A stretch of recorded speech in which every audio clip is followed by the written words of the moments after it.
таудан биік, теңізден терең әкем, елге еткен еңбегің ерен әкем, адамзаттың асылы әз пайғамбар одан кейін тұрады.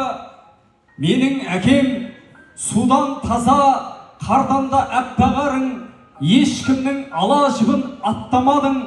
Менің әкем 1000 жылда бір туатын ұлы адам деп ұлыма мақтанамын. Кешегі мен әкемнің бүгінімін, кекілін жел тараған құлынымын. Алтын деген мен емес, менің әкем, мен алтынның жай ғана сынығымын дейді. Сондықтан қаттырақ қол соқсақ болады.